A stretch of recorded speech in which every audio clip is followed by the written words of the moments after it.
everybody, it's Elizabeth from Apr Astrology at alpusastrology.com. So this video is going to highlight what my take is on the astrology for April 2025. I'll also do a peek for May towards the end of my introduction. So we don't have eclipses this month, but we do have a full moon in Libra and a new moon that is in Taurus, and both Mercury and Venus will go direct this month. So there will be a month of a lot of progress forward, I feel.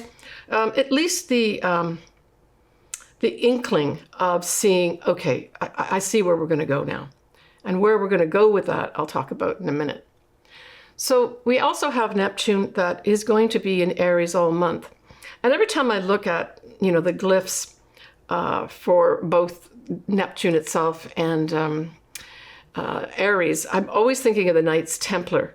And so it has that element to it when we have this Neptune, which is many ways ideologies in Aries, right? A big sort of movement forward. Aries is very military-like as well because it's ruled by Mars.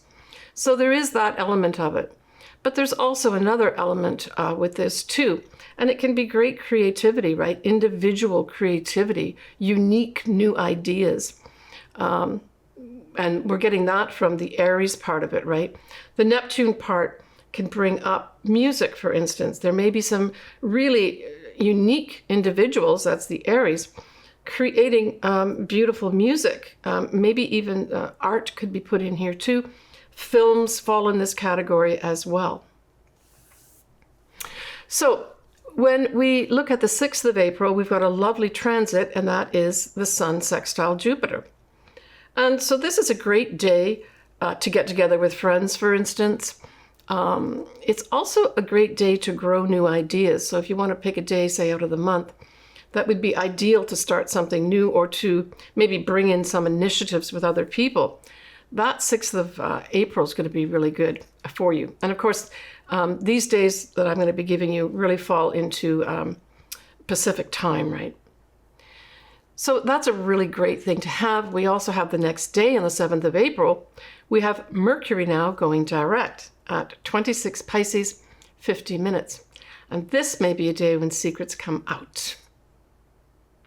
That's the first thing I thought of when I saw this Mercury going direct.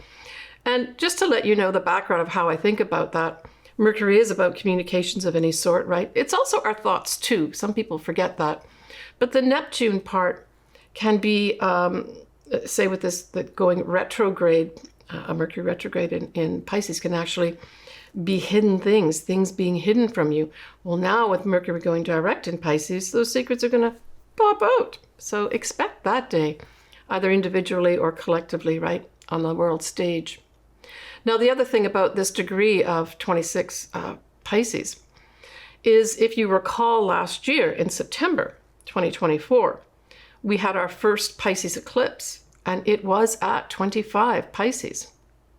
So I'm just thinking that if there's been a delay from something, say you did in September, something was brought to light, maybe even something ended, a culmination of some sort, this Mercury going direct at that same degree point may bring some facts to light for you that have up to now either not been clear or were kind of shrouded in some secrecy of some sort, or just hidden from view. That's what I got with that Mercury going direct at that degree point, so close to the eclipse last September 2024. So when we move on to the 12th of April, we have our first lunation, and it is a full moon. It is at 23 Libra, 20 minutes. It's at 5:24 p.m. Pacific Daylight Time. Now, the ruler of this full moon in Libra is, of course, Venus.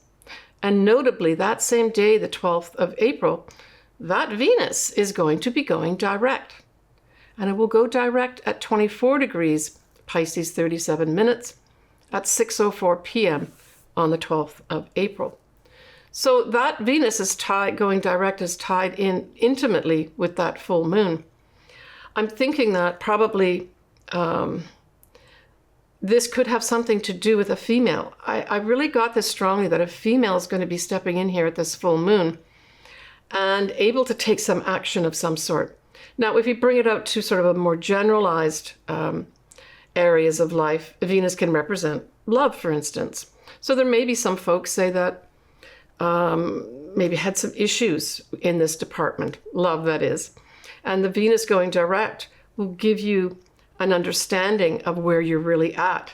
Maybe someone will actually get in touch with you, or you connect finally with your loved one. It can also be values, and it can also be money. So all three of these areas could start being seen as moving forward in some way, or things are cleared up in some way. I mean, you may even have potentially at this full moon money coming back to you too, because Venus can represent that as well. Now, it is at that 24 Pisces 37, so you really need to look at those degree points in your own chart to see if you may be affected by this or not. At that same full moon, we have Venus and Saturn conjunct, and both Venus and Saturn will be sextiling Uranus. Well, this could bring in some serious relationships for some folks, for sure. Yeah, and I mean, both that Venus and Saturn are in Pisces. So this is kind of like when Venus is in Pisces, it's exalted. Pisces is seen as, or Neptune, which rules Pisces, is really seen as the higher octave of Venus.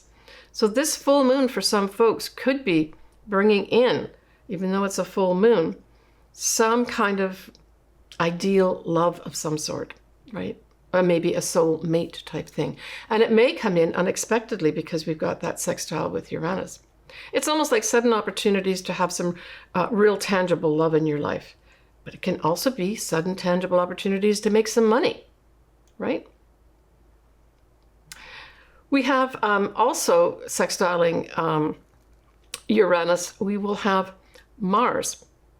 And that just is sudden opportunities to move forward. Yeah, action, lights, camera, action time. We have the Sun conjunct Chiron. And along with that, Mars sextiling Uranus, Mars will also be trining the North Node. I see that as a very positive thing.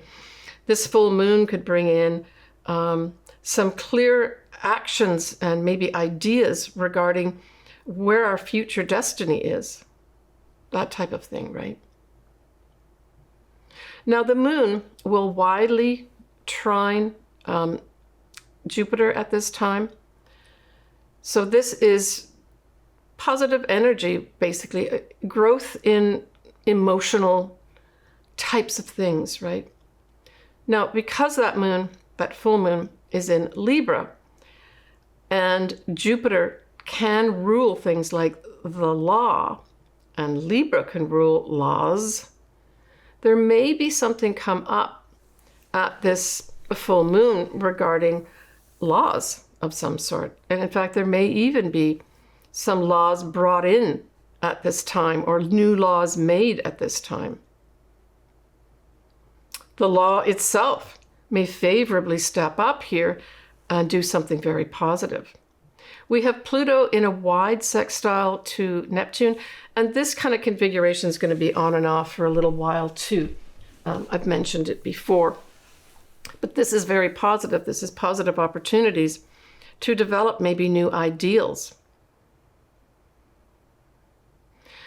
Powerful positive opportunities to use Neptune as a positive force with regards to music, sculpture, the film industry. These may all be up for some kind of positive transformation. And this may come through, unique individuals coming to light here that have not had their time to shine. Now we have this huge lineup on this full moon of Venus, Saturn, the North nodes, and Mercury, all in Pisces. And generally speaking, they're all kind of conjunct within a few degrees. And so I really saw this as this full moon being with a group of people, a plan is put into effect for the future. That's what I got from this. Everything is going direct at this point as well. So, yeah, positive for that type of activity. Again, if you're planning for something where you have to get together with a group of people and come up with some kind of serious plan, let's just say with regards to money, because Venus can represent money too. This would be a good time to get together. What is the future of our money here going to be? And this can play out on a collective level too, right? But because we've got that influence of the sign Pisces, there's always this potential opportunity of deception coming in as well. Or at the very least, confusion.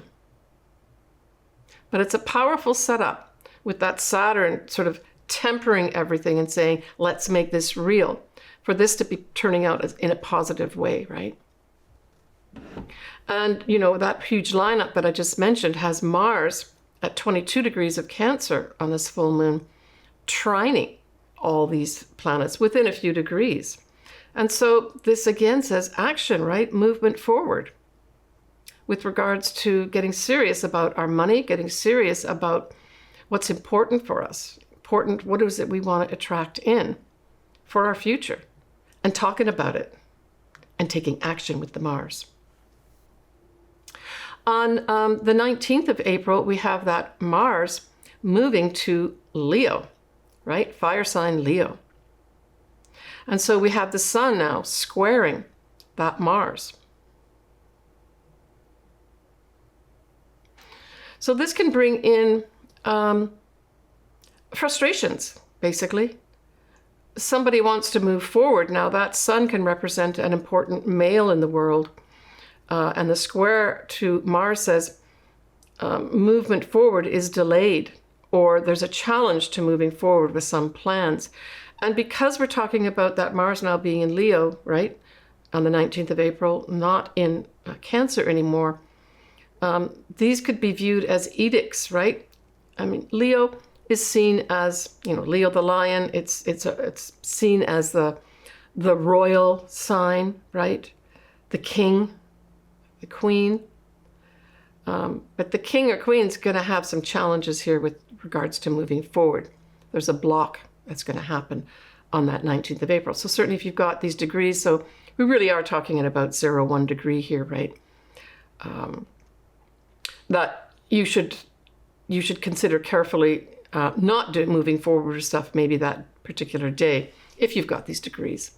But then, so Mars stays in Leo for the rest of the month, right? So there's a big influence there of, there's a lot of pride associated with the sign of Leo as well. It's not necessarily a bad thing, but it can be blown out of proportion. Like, you know, what's that saying about, you know, too much power can be corrupt, that type of thing.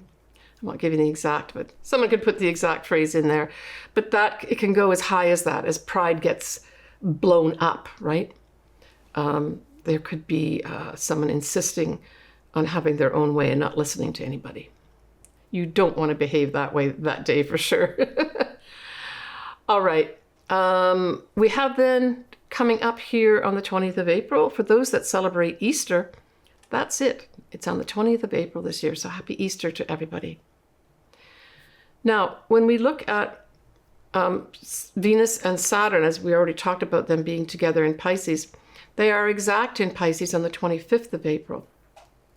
So this might be a day where you have practical considerations for love or money. It can also, though, be a day of creativity where you're able to put structure around something that's creative in your life too. But this can involve anything like music or an art project of some sort. Yeah. The only thing, the negative side of that, is that it can dampen the feelings of love, where you're looking more at how is this practical for me, right? The Saturn part says, is this love practical for me? And it's more taking a hard look at the love in your life potentially, right? But it can also have you taking a hard look at your own values, right? Maybe be even challenged by your own values. Are you valuing yourself as well? Can also bring in maybe some tap on the shoulder to say, are you taking care of your money here? Or are you spending too much? All right. When we come up now to the 26th, the 27th of April, there's a number of things going on, including a new moon in Taurus. So let's talk about that new moon in Taurus. The new moon in Taurus is at 12:30 p.m., that's Pacific Daylight Time, at 7 Taurus, 46 minutes. Now, the thing that's going with this, that starts on the 26th, but is also there on the 27th at that new moon, is we have that final setup of Mars in Leo opposing Pluto. Exactly. And so this day can, at the highest level, this can bring in some real aggressive, boastful, bullying-like tactics. It can also even bring in treachery, that type of thing, because Pluto is powerful people, powerful things, power and transformation. And then Mars is very much about, I got to take action here, and especially in Leo, you know, you've got a lot of pride associated with the action and the power. So there may be, and I mean, if we take it down to an Earth level, this could also be a day or days around where there's kind of like explosive energy on Earth. So this could be like volcanoes, right? That type of thing. Or even earthquakes could happen around this time too. Now, that new moon also has a few other aspects happening into it.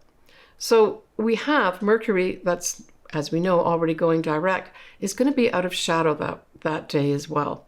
So when we look at the whole transit of a Mercury retrograde, as well as the Venus retrograde too, it's always a given that you should really wait for that planet to come out of its shadow period before you really make plans or you really know you've got the information that you need. So this new moon in Taurus could certainly bring out that as well, where you get, maybe you sign a contract this day. This is a new moon, right? In Taurus, signing a contract all works out for you. Good day to sign a contract, actually, or days following that. So any confusion that you may have had may now be cleared up around this new moon. The confusion could potentially be to do with contracts, a writing project. It could even be a confusion regarding your thoughts. You've not been able to sort them out, and now they start clearing up for you. But certainly communications that have gone awry, maybe in the previous month of March, now we see them being cleared up towards the end of April, around this new moon in Taurus. Yeah, I mean, I already spoke about that lineup in Pisces, but what's interesting at this new moon in Taurus is that lineup of Venus, Saturn, the North Node, and Neptune, is that Neptune will be in Aries at this point, right? So it seems to me that there's a slightly different setup here with regards to maybe things being made more real. Now I'm thinking, because Taurus and Scorpio can both kind of represent some financial things, I'm thinking that this new moon with the lineup of Venus, Saturn, North Node conjuncting Neptune in Aries, that there may be some new initiative with regards to our money markets that becomes more concrete, right? That Saturn makes it real, or something, real life stuff comes up about money, that this is the way it is. There's no more fooling around here. This is what's happening. And some new thing has to happen here with regards to our money.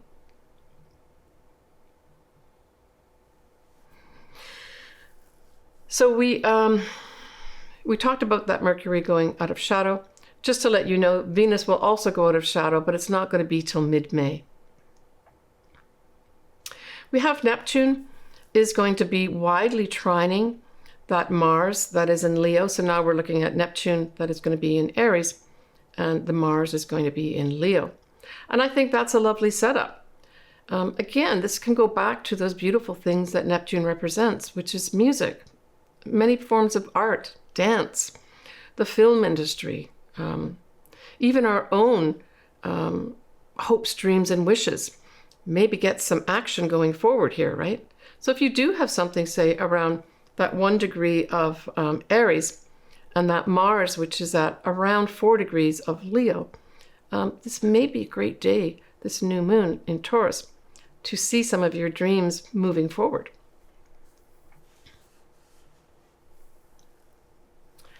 So, sort of capping this new moon in Taurus is Uranus. And Uranus will be sextiling the North Node, both the 27th all the way through the 30th of April.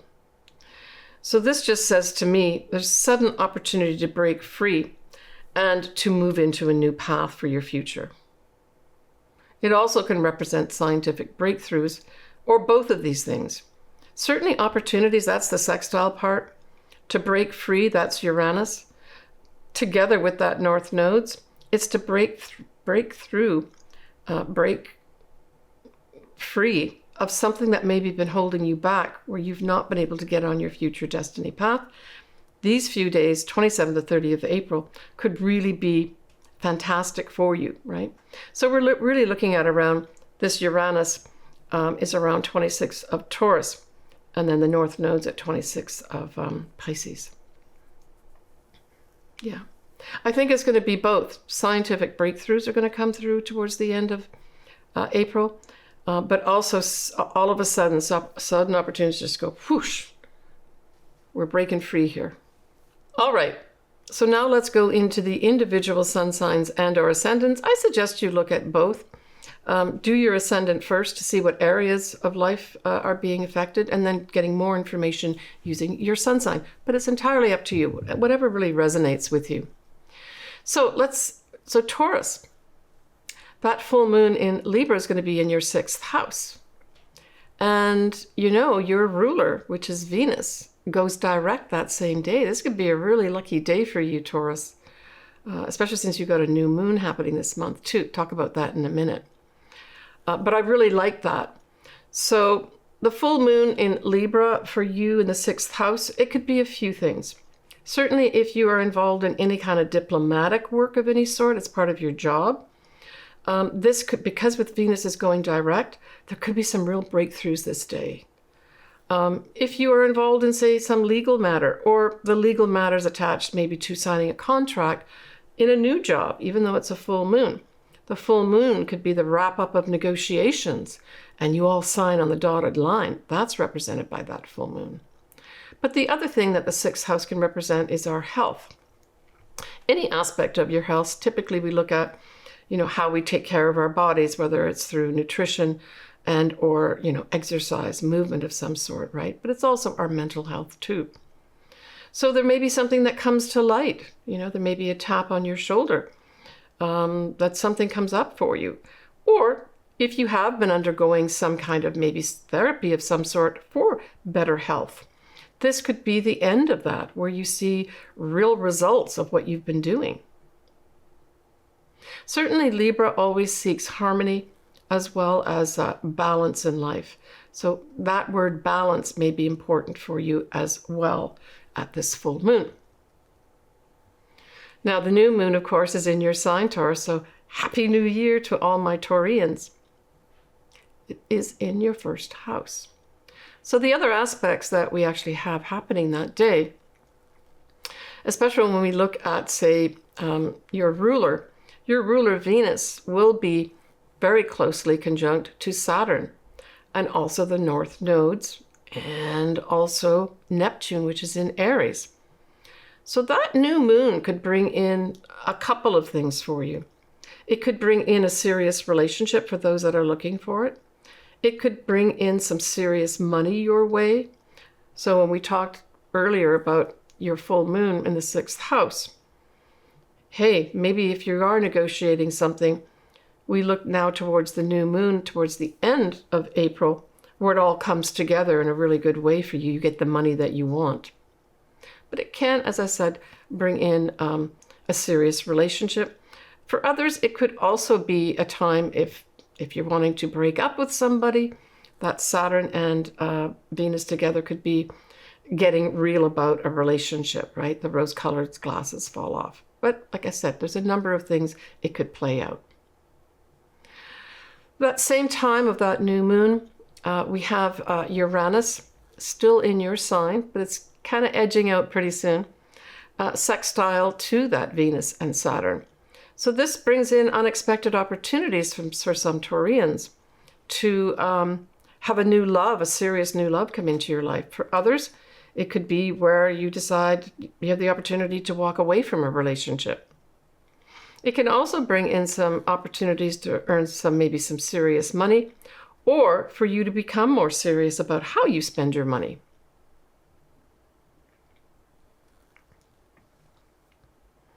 The only negative aspect that I saw here for you, Taurus, at your new moon of the year, is that Mars, it is wide, it's a wide square, but Mars is going to be square that new moon.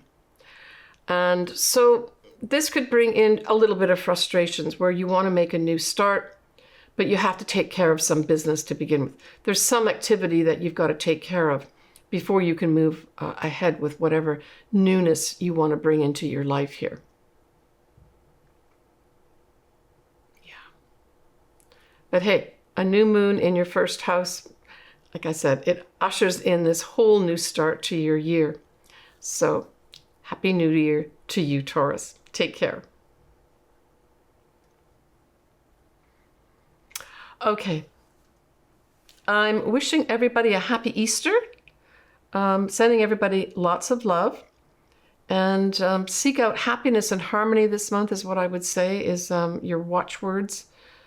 And if you want to have your chart done, just shoot me an email. All my contact info is below. You can go to my website as well and check out my services. That is also below too. Leave your comments. I always love hearing from you. Sending everybody lots of love, lots of happiness, and lots of chocolate Easter eggs. Bye for now, everybody.